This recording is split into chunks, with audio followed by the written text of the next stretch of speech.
Mechanical keyboards have really blown up the past few years, especially with PC gamers, but increasingly, we're seeing them start to appeal to a broader audience as well too. But why? Why are people deciding to spend more money when they can just buy a regular traditional membrane keyboard for usually under like 20 bucks? I mean, this one by CyberPowerPC even has dedicated media keys, and this AST board doesn't look bad at all for the whopping $7 it cost me. Well, it basically just kind of comes down to the limitations you might run into if you ever want to modify one of these keyboards. If there's any aspects about it that you don't like, you're not really crazy about the sound it makes, the way it looks, well, sorry, what you see is what you get if you go non-mechanical.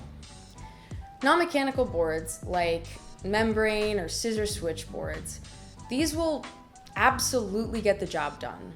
Don't let anybody tell you otherwise. I don't mean to bash them, they're typically way more affordable and can come with a lot of features you want, like the aforementioned media keys. But if you're somebody who uses their PC regularly, whether that be for work or for gaming, whatever it may be, maybe you don't want one of your main tools for the job to just be something that, quote unquote, gets the job done. Maybe you want to use something you truly love, something that suits all your needs, something that's enjoyable to use, something that makes the work seem like less of a burden when you do it, as silly as that may sound. And that's kind of where the appeal of mechanical keyboards comes in. The main selling point is how customizable they are.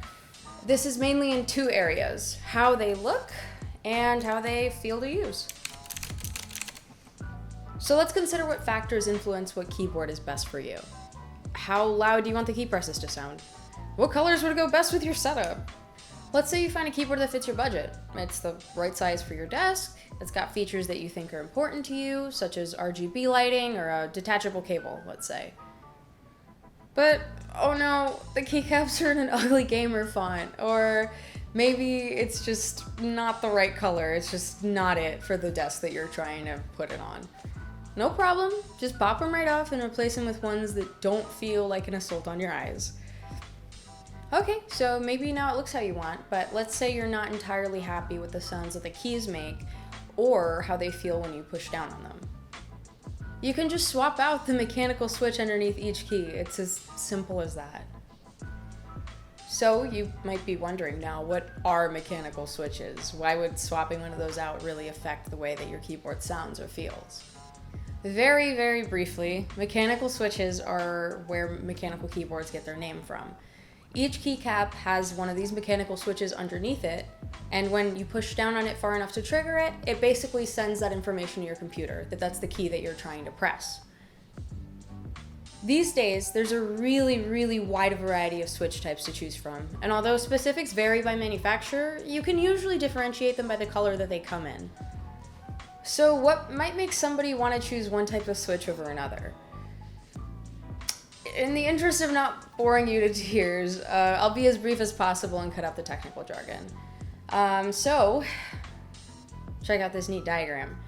Red, brown, and blue are the most common types of switches. So, what's the appeal of each one? Red switches are linear, meaning that when you press them, they don't make much noise and you don't really feel a lot of feedback in your finger. It doesn't feel like you're clicking necessarily, just following through on a motion. Brown switches are tactile, meaning that they have a little bump built into them that gives you physical feedback when you press them. The click isn't very loud, but you can feel it through your finger. Blue switches are also tactile, but unlike brown switches, they're designed to be clicky, meaning the clicking sound they make is intentionally loud.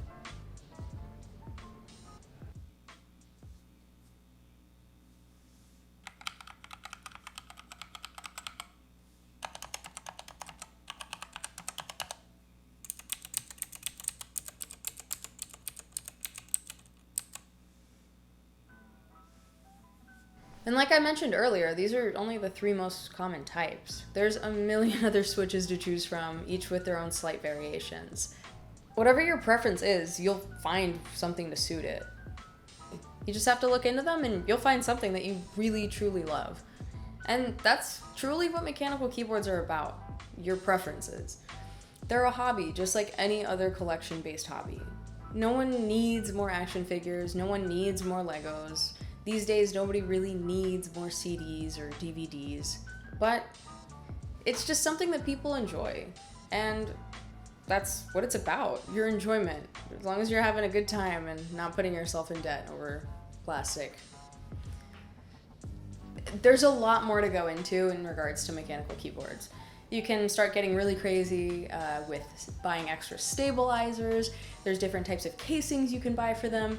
There's different types of lubricant for the switches you can buy if you're not quite excited about the sound it's making. Mechanical keyboard YouTube is crazy. You can go down a rabbit hole for hours just listening to the slight variations in key presses for people's custom keyboards. But hopefully I've covered the basics at least, and if you're looking to buy one, you don't have to break the bank, honestly. There are incredibly affordable mechanical boards on the market these days.